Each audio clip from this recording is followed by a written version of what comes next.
The Argonian Account, Book 4, by Wogan Jarth. Decumus Scotti was drowning, and he didn't think much of it.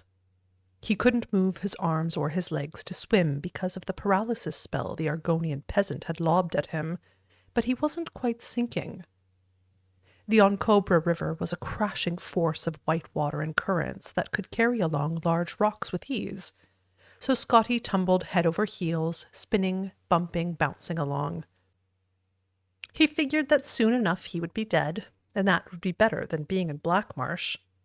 He wasn't too panicked about it all when he felt his lungs fill with water, and cold blackness fell upon him. For a while, for the first time in some time, Decumus Scotti felt peace, blessed darkness. And then pain came to him, and he felt himself coughing, spewing water up from his belly and his lungs. A voice said, "Oh, bother, he's alive, ain't he now?" Scotti wasn't quite sure if that were true, even when he opened his eyes and looked at the face above him. It was an Argonian, but unlike any he had seen anywhere. The face was thin and long, like a thick lance. The scales were ruby red, brilliant in the sunlight. It blinked at him, its eyelids opening and closing in vertical slits. "I don't suppose we should eat you, should we now?" the creature smiled, and Scotti could tell from its teeth that it was no idle suggestion. "Thank you," said Scotti weakly.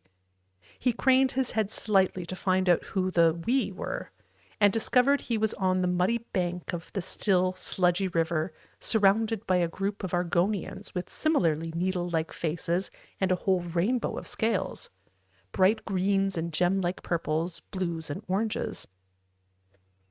"Can you tell me, am I near, well, anywhere?" The ruby-colored Argonian laughed. "No, you're in the middle of everywhere, and near nowhere." "Oh," said Scotti, who grasped the idea that space did not mean much in Blackmarsh. "And what are you?" "We are Agacephs," the ruby-colored Argonian replied. "My name is Namu." Scotti introduced himself. "I'm a senior clerk in Lord Vannick's building commission in the Imperial City. My job was to come here to try to fix the problems with commerce, but I've lost my agenda, haven't met with any of my contacts, the arcanes of Gideon, pompous, assimilated slaver kleptocrats," a small lemon-colored Agaceph murmured with some feeling. "And now I just want to go home." Nomu smiled, his long mouth arcing up like a host happy to see an unwanted guest leave a party. "Shess will guide you." Shess, it seemed, was the bitter little yellow creature, and he was not at all pleased at the assignment.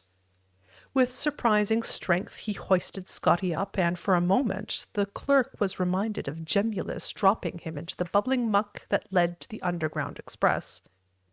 Instead, Shess shoved Scotti toward a tiny little raft, razor thin, that bobbed on the surface of the water. "This is how you travel." "We don't have the broken wagons and dying horses of our brothers on the outside," Shess replied, rolling his tiny eyes. "We don't know better."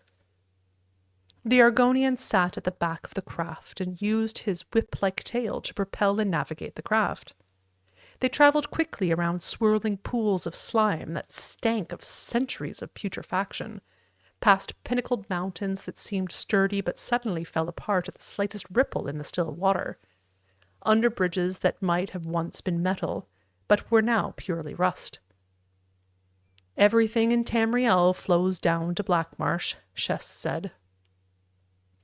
As they slid through the water, Shess explained to Scotti that the Agacephs were one of the many Argonian tribes that lived in the interior of the province, near the Hist, finding little in the outside world worth seeing. He was fortunate to have been found by them. The Nagus, the toad-like Patru, and the winged Sarpa would have killed him on the spot. There were other creatures, too, to be avoided. Though there were few natural predators in Inner Blackmarsh, the scavengers that rooted in the garbage seldom shied away from a living meal. Hackwings circled overhead like the ones Scotti had seen in the west. Shess fell silent, and stopped the raft completely, waiting for something. Scotti looked in the direction Shess was watching and saw nothing unusual in the filthy water. Then he realized that the pool of green slime in front of them was actually moving, and fairly quickly, from one bank to the other. It deposited small bones behind it as it oozed up into the reeds and disappeared. Voroplasm, Shess explained, moving the boat forward again. Big word. It'll strip you to the bone by the second syllable. Scotti, desirous to distract himself from the sights and smells that surrounded him, thought it a good time to compliment his pilot on his excellent vocabulary. It was particularly impressive given how far from civilization they were. The Argonians in the east did, in fact, speak so well. They tried to erect a temple of Mara near here, in Umfolo 20 years ago, Shess explained, and Scotti nodded, remembering reading about it in the files before they were lost.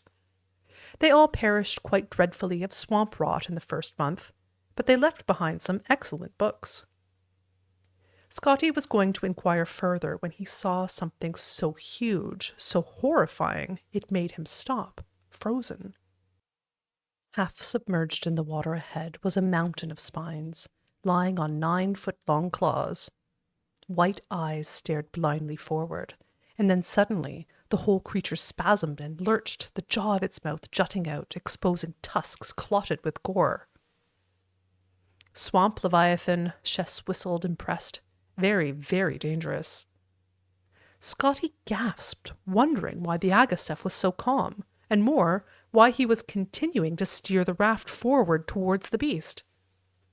Of all the creatures in the world, the rats are sometimes the worst, said Shess, and Scotti noticed that the huge creature was only a husk. Its movement was from the hundreds of rats that had burrowed into it, rapidly eating their way from the inside out, bursting from the skin in spots. They are indeed, Scotti said, and his mind went back to the Black Marsh files, buried deep in the mud, and 4 decades of imperial work in Black Marsh. The two continued westward through the heart of Black Marsh.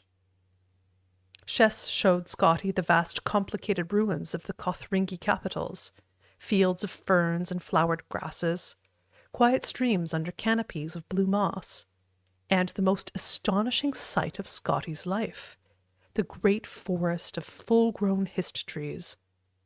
They never saw a living soul until they arrived at the edge of the Imperial Commerce Road, just east of Slough Point, where Malik, Scotti's Redguard guide, was waiting patiently.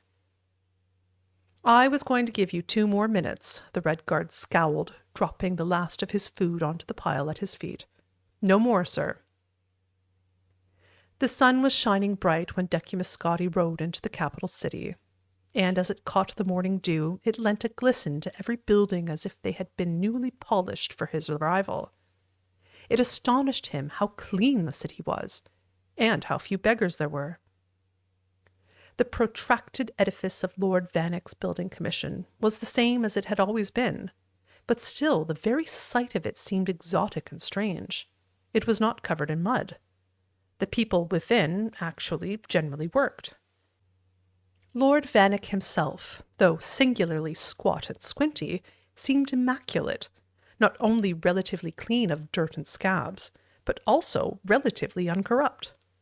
Scotti couldn't help but stare at him when he first caught sight of his boss. Vannick stared right back. You are a sight, the little fellow frowned. Did your horse drag you to Blackmarsh and back? I would say go home and fix yourself, but there are a dozen people here to see you. I hope you have solutions for them. It was no exaggeration. Nearly 20 of Cyrodiil's most powerful and wealthiest people were waiting for him.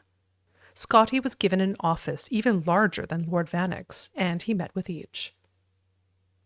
First among the commission's clients were 5 independent traders, blustering and loaded with gold, demanding to know what Scotti intended to do about improving the trade routes.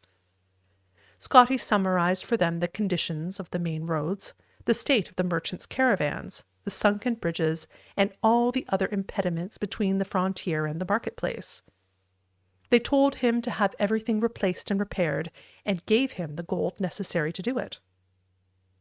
Within 3 months, the bridge at Slough Point had disappeared into the muck. The great caravan had collapsed into decrepitude, and the main road from Gideon had been utterly swallowed up by swamp water. The Argonians began once again to use the old ways, their personal rafts and sometimes the underground express to transport the grain in small quantities. It took a third of the time, 2 weeks, to arrive in Cyrodiil, none of it rotten. The Archbishop of Mara was the next client Scotti met with. A kind-hearted man, horrified by the tales of Argonian mothers selling their children into slavery, he pointedly asked Scotti if it were true. Sadly, yes, Scotti replied, and the Archbishop showered him with septims, telling the clerk that food must be brought to the province to ease their suffering, and the schools must be improved so they could learn to help themselves. Within 5 months, the last book had been stolen from the deserted Maran monastery in Umfolo. As the Arcanes went bankrupt, their slaves returned to his parents' tiny farms. The backwater Argonians found that they could grow enough to feed their families, provided they had enough hard workers in their enclave, and the buyer's market for slaves sharply declined. Ambassador Xlieth, concerned about the rising crime in northern Blackmarsh, brought with him the contributions of many other expatriate Argonians like himself. They wanted more imperial guards on the border at Slough Point, more magically lit lanterns posted along the main roads at regular intervals, more patrol stations, and more schools built to allow young Argonians to better themselves and not turn to crime. Within 6 months, there were no more Nagas roaming the roads, as there were no merchants travelling them to rob. The thugs returned to the fetid inner swamp, where they felt much happier, their constitutions enriched by the rot and pestilence that they loved. Xlieth and his constituency were so pleased by the crime rate dropping, they brought even more gold to Decumus Scotti, telling him to keep up the good work. Blackmarsh simply was, is, and always shall be unable to sustain a large-scale cash crop plantation economy. The Argonians, and anyone else, the whole of Tamriel, could live in Blackmarsh on subsistence farming, just raising what they needed. That was not sad, Scotti thought. That was hopeful. Scotti's solution to each of their dilemmas had been the same. 10% of the gold they gave him went to Lord Vannick's building commission. The rest Scotti kept for himself, and did exactly nothing about the requests. Within a year, Decumus Scotti had embezzled enough to retire very comfortably, and Blackmarsh was better off than it had been in 40 years.